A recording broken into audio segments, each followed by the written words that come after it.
नमस्कार दोस्तों, welcome to SG edu centre daily current affair. SG edu centre daily current affair में आप सबका स्वागत है। फ्रेंड्स, आज है 13 अप्रैल और 13 अप्रैल के जो भी इंपॉर्टेंट करंट अफेयर है उसको हम लोग एमसीक्यू के थ्रू देखने का प्रयास करेंगे। फ्रेंड्स, 13 अप्रैल के जो भी इंपॉर्टेंट करंट अफेयर है उसके हेडिंग को देख लेते हैं कि पहला है कि मॉरिशस बना अंतर्राष्ट्रीय सौर संगठन के फ्रेमवर्क समझौते पर हस्ताक्षर करने वाला पहला अफ्रीकी देश। सेकंड है कि एडीबी ने वित्त वर्ष 2025 के लिए भारत की जीडीपी वृद्धि दर का अनुमान घटाकर 6.7% किया है।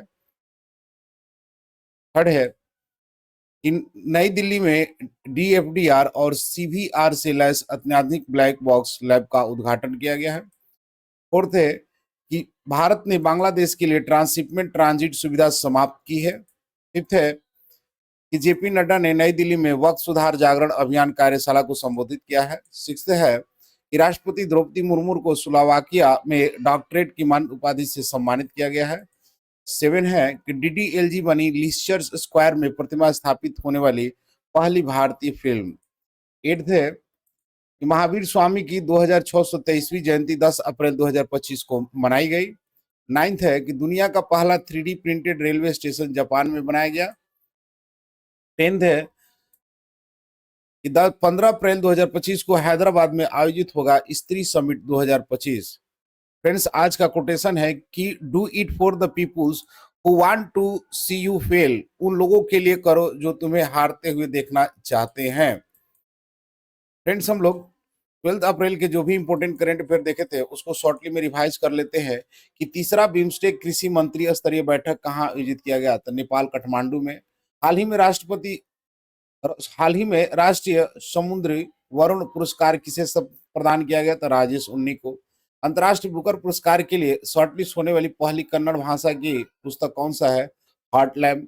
मुंबई हमले के आरोपी तऊर राणा को किस देश से भारत लाया गया? अमेरिका से। हाल ही में किस स्थान की एक बायोटेक कंपनी ने डायर वुल के पुनर्जन्म का दावा किया है? चीन की। हाल ही में 2025 के ग्लोबल टेक्नोलॉजी समिट के 9वें संस्करण का आयोजन कहाँ हुआ? नई दिल्ली में। हाल ही में कौशल विकास एवं उद्यमिता मंत्रालय ने इंडिया स्किल एक्सेलरेटर की शुरुआत किसके सहयोग से की है? तो वर्ल्ड इकोनॉमिक फोरम के। विश्व ऊर्जा वैश्विक ऊर्जा थिंक टैंक एम्बर की एक रिपोर्ट के अनुसार वर्ष 2024 में पवन और सौर ऊर्जा से बिजली उत्पादन करने वाले देशों में भारत की स्थिति क्या है? तीसरा। नेक्स्ट है कि संयुक्त राष्ट्र की मातृ मृत्यु दर आकलन report trends in maternal mortality 2023 में भारत की रैंकिंग क्या है? तो सेकेंड। माउंट कनलाउन जो हाल ही में समाचारों में था किस देश में स्थित है? तो फिलीपींस में। फ्रेंड्स, आज का पहला क्वेश्चन है कि हाल ही में कौन सा देश अंतर्राष्ट्रीय सौर संगठन देश साझेदारी ढांचे पर हस्ताक्षर करने वाला पहला अफ्रीकी देश बना है?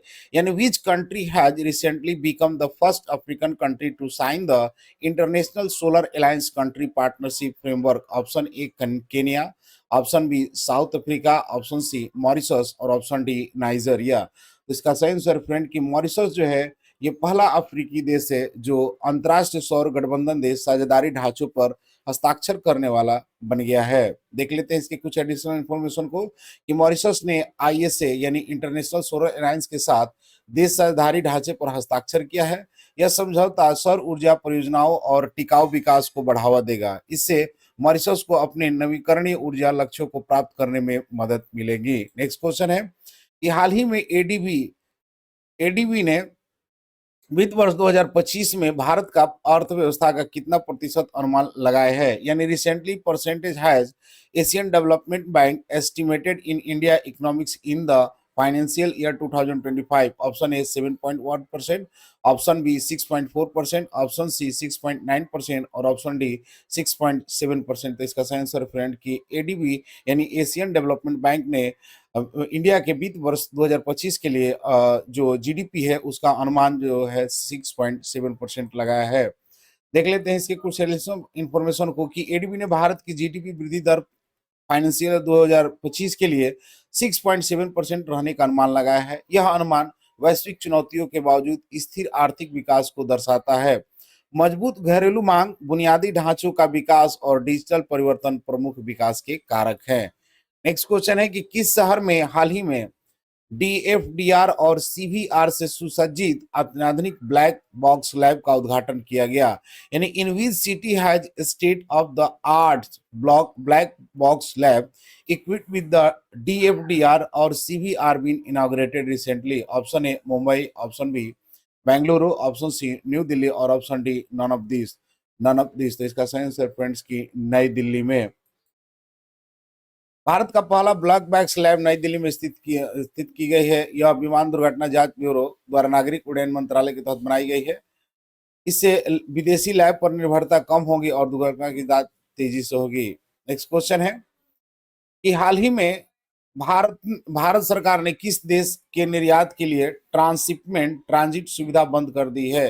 यानी recently the government of India has close to transshipment transit facility for export of which country. Option A Nepal, option B Bangladesh, option C Maldives और ऑप्शन डी श्रीलंका। तो इसका सही आंसर है फ्रेंड्स की बांग्लादेश के साथ।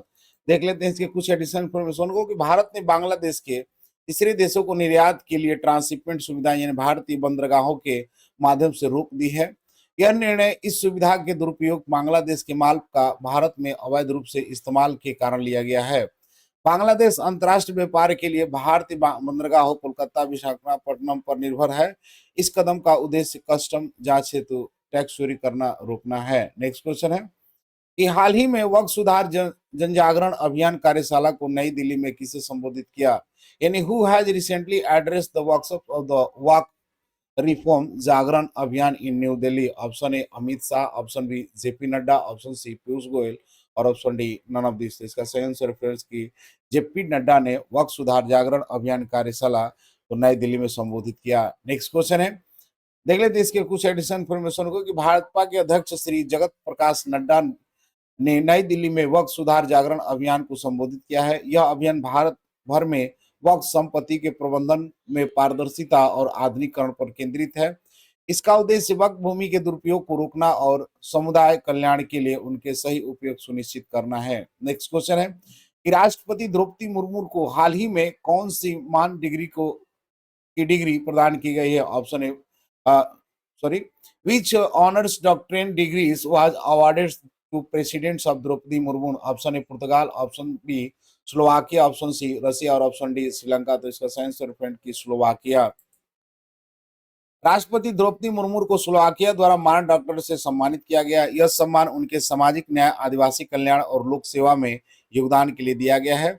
यह प्रतिष्ठित स्लोवाकिया विश्वविद्यालय द्वारा प्रदान किए जाने वाली उच्चतम शैक्षिक उपाधियों में से एक है। नेक्स्ट क्वेश्चन है कि कौन सी फिल्म लेस्टर स्क्वायर लंदन में स्थापित होने वाली पहली भारतीय फिल्म बनेगी। यानी which film will becomes the first Indian film to be set in Leicester Square London. Option A Dilwale Dulhania Le Jayenge यानी DDLJ, option B Laapataa Ladies, option C 12th fail और ऑप्शन डी ट्रिपल आर। तो इसका सही आंसर फ्रेंड्स की DDLJ.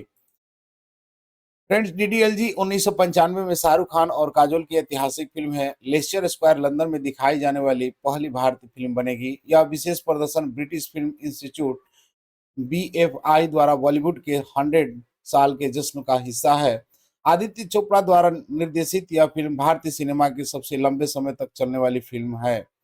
Next question है कि हाल ही में 24वें तीर्थंकर महावीर स्वामी की कौन सी जयंती मनाई गई। यानी which birth anniversary of the 24th Tirthankar Mahavir Swami was celebrated recently. Option 2503, option B 2623, 2007, 2713 और ऑप्शन डी 2928। तो इसका सही आंसर है फ्रेंड की 2623वां इनका बर्थ एनिवर्सरी मनाया गया है।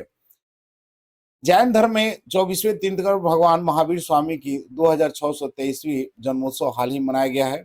यह पवित्र अवसर महावीर जयंती के रूप में मनाया जाता है जो अहिंसा, सत्य और करुणा के उनके उपदेश को याद करता है। वर्ष 2025 में पारंपरिक जैन कैलेंडर के अनुसार 2623वीं जयंती मनाई गई। नेक्स्ट क्वेश्चन है कि दुनिया का पहला 3D प्रिंटेड रेलवे स्टेशन किस देश में बनाया गया है। The world first 3D print railway station has been built by which country. Option A Japan, option B China, option C India और ऑप्शन डी यूएसए। तो इसका सही आंसर फ्रेंड कि जापान में दुनिया का पहला 3D प्रिंटेड रेलवे स्टेशन बनाया गया है। चीन ने, सॉरी ये चीन नहीं होगा, ये जापान होगा, यहाँ सॉरी प्रिंटेड हो गया। जापान में ये आपको जो है 3D प्रिंटिंग जो है रेलवे स्टेशन बनाया गया है। नेक्स्ट क्वेश्चन है और आज का अंतिम क्वेश्चन है कि 15 अप्रैल 2025 को महिला सुरक्षा और सशक्तिकरण पर स्त्री समिट 2025 की मेजबानी कौन करेगा? यानी who will host the Stree summit 2025 on women's safety and entrepreneurment on 15 April 2025। Option A Mumbai, option B Hyderabad, option C Kochi और ऑप्शन डी पुणे। तो इसका सही आंसर है फ्रेंड्स की हैदराबाद में 15 अप्रैल 2025 को महिला सुरक्षा और सशक्तिकरण पर स्त्री समिट 2025 का आयोजन किया जा रहा है। देख लेते हैं इसके कुछ एडिशनल इन्फॉर्मेशन को कि स्त्री समिट 2025 जो महिला सुरक्षा सशक्तिकरण और लैंगिक समानता पर केंद्रित है पुणे में आयोजित होगा। सॉरी पुणे नहीं, यहाँ पर हैदराबाद में आयोजित होगा। इस कार्यक्रम का उद्देश्य महिलाओं के मुद्दों पर चर्चा करने के लिए कार्यकर्ता, नीति निर्माता और उद्योग जगत के नेताओं को एक साथ लाना है। हैदराबाद को महिला शिक्षा और उद्यमिता में प्रगतिशील पहलों के कारण चुना गया है। फ्रेंड्स, लास्ट वीडियो का क्वेश्चन था कि संयुक्त राष्ट्र की मातृ मृत्यु दर का आकलन report trends in maternal mortality 2023 में भारत की रैंकिंग क्या था? तो ऑप्शन बी द्वितीय है। आज का क्वेश्चन है कि दुनिया का पहला 3D प्रिंटेड रेलवे स्टेशन किस देश में बनाया गया? Option A Japan, option B China, option C Bharat और ऑप्शन डी अमेरिका। फ्रेंड्स, इसका आंसर कमेंट बॉक्स में जरूर दें। मिलते हैं अगले वीडियो में, तब तक के लिए जय हिंद।